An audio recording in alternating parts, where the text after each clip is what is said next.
আমার রবীন্দ্রনাথ যে বাংলার মাটিতে জন্মে আমরা গর্ববোধ করি, 25শে বৈশাখকে শুধুমাত্র আমরা গান এবং নাচের অনুষ্ঠান মনে করি। আমাদের মনে করা উচিত সেই রবীন্দ্রনাথ প্রথম মহারানীর মুখের ওপর তার দেওয়া নাইট উপাধি ছুঁড়ে ফেলে দিলেন। গোটা বিশ্ব সচকিত হয়ে গেল, গোটা পৃথিবীর মানুষ ঘাবড়ে গেলেন নাকি যে মহারানীর খেতাব নেওয়ার জন্য পৃথিবীর শ্রেষ্ঠ সমস্ত বুদ্ধিজীবীরা আপ্রাণ চেষ্টা করেন, সেক্ষেত্রে এশিয়ার একজন কবি তিনি মহারানীর দেওয়া খেতাবকে প্রত্যাখ্যান করছেন। শুধু প্রত্যাখ্যান না, তিনি বলছেন মহারানীকে চিঠি লিখে যে তোমরা যারা নিজেদের সভ্য বলে দাবি করো তারা সাধারণ নিরীহ মানুষের উপর নির্বিচারে গুলিবর্ষণ করতে পারো, যে মানুষগুলো তোমাদের বিরুদ্ধে কোনো আন্দোলন করার জন্য সেখানে জড়ো হয়নি। আমার এই নিরীহ মানুষের মানবাধিকার তোমরা কেড়ে নাও, তাই তোমাদের দেওয়া সম্মান আমি প্রত্যাখ্যান করলাম। গোটা পৃথিবী আলোড়িত হয়ে গেল।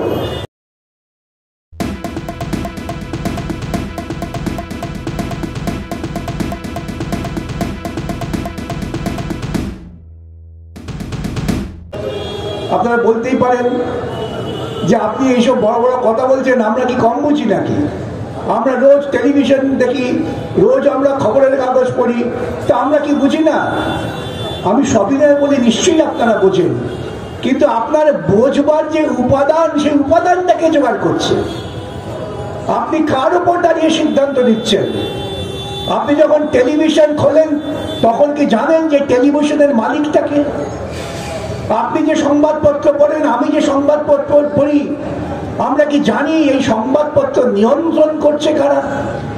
যেই মুহূর্তে আমি জানতে পারবো এই সংবাদপত্র নিয়ন্ত্রণ করছেন দেশের বড় বড় পুঁজিপতিরা, তখনই তো আমার চিন্তায় আসবে তাদের পুঁজিপতিরা তাদের স্বার্থের বিরুদ্ধে সংবাদ কি আমাকে দেয়?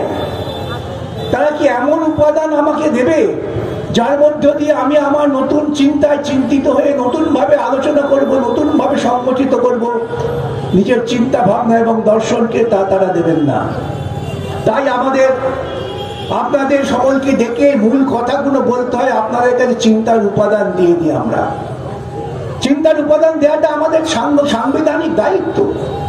ভারতবর্ষে যখন স্বাধীনতা সংগ্রাম করছিলেন, সেই ভারতবর্ষের স্বাধীনতা সংগ্রামের অন্যতম বিষয় ছিল যে আমাদের আত্মমর্যাদা প্রতিষ্ঠা করতে হবে। মাস্টারদা সূর্য সেন তিনি তার ছাত্রদের বলতেন, ছাত্রদের ডাকতেন, ডেকে বলতেন দেশের হয়ে লড়াই করবি, দেশটাকে স্বাধীন করার জন্য লড়াই করবি। ছাত্ররা বুঝতো না কি লড়াই করব। তিনি পাঠিয়ে দিতেন গণেশ ঘোষ, অনন্ত সিংহকে, তার দুই বৃহত্তম চেলাকে, যে নতুন নতুন ছাত্রদের নিয়ে এসো, তাদের আমি বোঝাই। কয়েকজন ছাত্র উৎসাহিত হয়ে এসছে। মাস্টারদা বলছেন কেন ব্রিটিশের বিরুদ্ধে লড়াই করবি? ইংরেজরা আমাদের কত রাস্তা তৈরি করে দিয়েছে, ইংরেজরা কত নগর তৈরি করেছে, কত বন্দর তৈরি করেছে, সেই ইংরেজদের বিরুদ্ধে কেন লড়তে যাবি? মাস্টার মশাই ছাত্রকে কিভাবে প্রশ্ন করছে দেখুন। সেই ছাত্র বলছে সত্যি তো, যা বাড়ি থেকে পড়াশোনা করে জেনে আয় যে কেন তুই ইংরেজের বিরুদ্ধে লড়তে যাবি? তুই জানিস না ইংরেজের বিরুদ্ধে লড়তে গেলে পরে তো প্রাণ সংশয় হতে পারে, তোর মা বাবার উপর অত্যাচার হতে পারে, তুই কেন লড়াই করবি? দুদিন পরে ছাত্র এসে বললো মাস্টারদা আমরা লড়বো। কেন না? আমাদের কোনো আত্মমর্যাদা নেই, ওরা আমাদের নেতিভ বলে ঘৃণা করে। ইংরেজ শাসক আমাদের দেখলে পরে মনে করে আমরা দ্বিতীয় শ্রেণীর নাগরিক, আমাদের ঘৃণা করে, তার বিরুদ্ধে আমরা লড়াই করবো। 19 বছরের ছেলে ভগৎ সিং তিনি বোমা ছুড়লেন সংসদে। সবাই তাকে বললেন তুমি বোমা ছুড়লে কেন?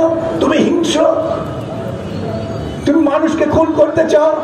19 বছরের ছেলে হাসতে হাসতে বললো আমি তো বোমা ছুড়ে একজন মানুষকেও খুন করিনি, একটা মানুষ আহত হয়নি, তাহলে বোমা ছুড়লে কেন? যে আমার ওই বোমার শব্দে ভারতবর্ষের মানুষের জাগ্রত চেতনা জাগ্রত হোক। তারা ঘুমিয়ে আছেন তাদের চেতনায়, সেই চেতনাকে আঘাত করার জন্য আমি বোমা ছুড়েছি। আমি বোমা ছুড়েছি যে ইংরেজ সাম্রাজ্যবাদ নিজেদের খুব বড় সভ্য জাতি বলে মনে করেন, গোটা পৃথিবীর কাছে বলে বেড়ান আমরা সভ্য, সেই সভ্য জাতির চেতনায় আঘাত করার জন্য যে তোমরা দেখে যাও কি সভ্যতা এখানে আছে। জালিয়ানওয়ালাবাগ ছোট্ট একটা পার্ক, সেই পার্কের মধ্যে মানুষ জড়ো হয়েছিলেন শুধুমাত্র বৈশাখী উৎসব পালন করার জন্য, আমাদের সামাজিক উৎসব। নারী পুরুষ নির্বিশেষে জড়ো হয়েছেন, শিশু মায়ের কোলে জড়ো হয়েছেন, সেখানে ইংরেজ জড়ো হয়ে তাদের গুলি করে একের পর এক খুন করছেন, হত্যা করছেন, নির্বিচারে হত্যা। অকাতরে মানুষ খুন হয়ে গেল, গোটা ভারতবর্ষ স্তম্ভিত। খবর এখনকার মতো তখন অত ছড়াতো না। সবাই যখন গালে হাত দিয়ে ভাবছেন কি করব কি করব, তখন আমার রবীন্দ্রনাথ, যে বাংলার মাটিতে জন্মে আমরা গর্ববোধ করি, 25শে বৈশাখকে শুধুমাত্র আমরা গান এবং নাচের অনুষ্ঠান মনে করি, আমাদের মনে করা উচিত সেই রবীন্দ্রনাথ প্রথম মহারানীর মুখের ওপর তার দেওয়া নাইট উপাধি ছুঁড়ে ফেলে দিলেন। গোটা বিশ্ব সচকিত হয়ে গেল, গোটা পৃথিবীর মানুষ ঘাবড়ে গেলেন। নাকি যে মহারানীর খেতাব নেওয়ার জন্য পৃথিবীর শ্রেষ্ঠ সমস্ত বুদ্ধিজীবীরা আপ্রাণ চেষ্টা করেন, সেক্ষেত্রে এশিয়ার একজন কবি তিনি মহারানীর দেওয়া খেতাবকে প্রত্যাখ্যান করছেন। শুধু প্রত্যাখ্যান না, তিনি বলছেন মহারানীকে চিঠি লিখে যে তোমরা যারা নিজেদের সভ্য বলে দাবি করো, তারা সাধারণ নিরীহ মানুষের উপর নির্বিচারে গুলিবর্ষণ করতে পারো, যে মানুষগুলো তোমাদের বিরুদ্ধে কোনো আন্দোলন করার জন্য সেখানে জড়ো হয়নি। আমার এই নিরীহ মানুষের মানবাধিকার তোমরা কেড়ে দাও, তাই তোমাদের দেওয়া সম্মান আমি প্রত্যাখ্যান করলাম। গোটা পৃথিবী আলোড়িত হয়ে গেল যে একজন কবি শুধুমাত্র তার একটি প্রতিবাদের মধ্য দিয়ে ভারতবর্ষের বুকে কি সাংঘাতিক অত্যাচার চলছে তার বিরুদ্ধে পৃথিবীকে সচকিত করলেন। ইংল্যান্ডের পার্লামেন্টে কথা উঠে গেল, অনেক পার্লামেন্টারিয়ান বললেন আমরা সভ্য জাতি বলে দাবি করি, তাহলে ভারতবর্ষের জালিয়ানওয়ালাবাগে এরকম হত্যাকাণ্ড কেন ঘটানো হলো? ডাকো ডায়ারকে। ডায়ারকে ডাকা হলো। আপনারা শুনলে অবাক হয়ে যাবেন। সেই ডায়ার পার্লামেন্টে দাঁড়িয়ে বলছেন আমার কাছে যদি আরো গুলি থাকতো আমি আরো খুন করতাম। তার কারণ এই অসভ্য ভারতবাসীকে সভ্য করার একমাত্র উপায় হচ্ছে চাবুক মেরে ঠান্ডা করা। চার্চিল বললেন দ্বিতীয় বিশ্বযুদ্ধের মুখে যখন আমাদের স্বাধীনতা আন্দোলন চূড়ান্ত গতিতে এগিয়ে যাচ্ছে, একদিন যেমন বিপ্লবীরা তারা লড়াই করছেন, মাস্টারদার নেতৃত্বে চট্টগ্রাম অস্ত্রাগার দখল হয়ে গেল। ইংরেজরা ভাবতে পারলেন না, 3 দিন ধরে সেখানে গুটি কয়েক তরুণ যুদ্ধ করে ইংরেজদের ঠেকিয়ে রাখলেন, স্বাধীনতার পতাকা তুলে দিলেন ভারতবর্ষ বুকে প্রথম মাস্টারদা সূর্য সেন। সেই মাস্টারদা সূর্য সেনের বাহিনী তারা কমিউনিস্ট কর্মী হলেন সেলুলার চলে গিয়ে নিজেদের শিক্ষিত করে। একদিকে চলছে এইরকম লড়াই, আরেকদিকে মহাত্মা গান্ধীর নেতৃত্বে গোটা ভারতবর্ষের সর্বস্তরের মানুষকে তিনি জড়ো করছেন, ইংরেজ হাটাও।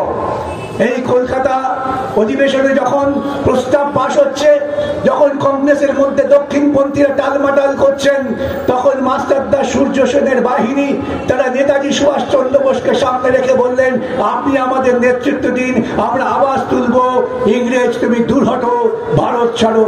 সেই কলকাতা সম্মেলন থেকে ভারত ছাড়ো স্লোগান দেয়া হলো। এর মুখোমুখি দাঁড়িয়ে ইংরেজ দেখলেন ভারতবর্ষের মানুষ ঐক্যবদ্ধ, এদের লড়াই তো আগামী দিন আমাদের সমস্ত সাম্রাজ্যের মূল থেকে উৎপাদন করে দেবে, অতএব মানুষের মধ্যে বিভাজন তৈরি করো। বিভাজনের সূত্র কি হলো? গরু আর শুয়োর। প্লিজ চুরি করবেন না। একজন কন্টেন্ট ক্রিয়েটার অত্যন্ত কষ্ট করে তার কাজকে এগিয়ে নিয়েছে, তাই তার কাজকে সাপোর্ট করুন, তার কাজকে ভালোবাসুন, কিন্তু তার কাজ নিজের চ্যানেলে তুলে দেবেন না। কারণ জানবেন পাইরেসি কিন্তু একটা অত্যন্ত দণ্ডনীয় অপরাধ। আপনারা দেখছেন আওয়াজ, রোজকারের হক কথা। For more updates about Awaaz, please subscribe our YouTube channel Rajshekhar thali.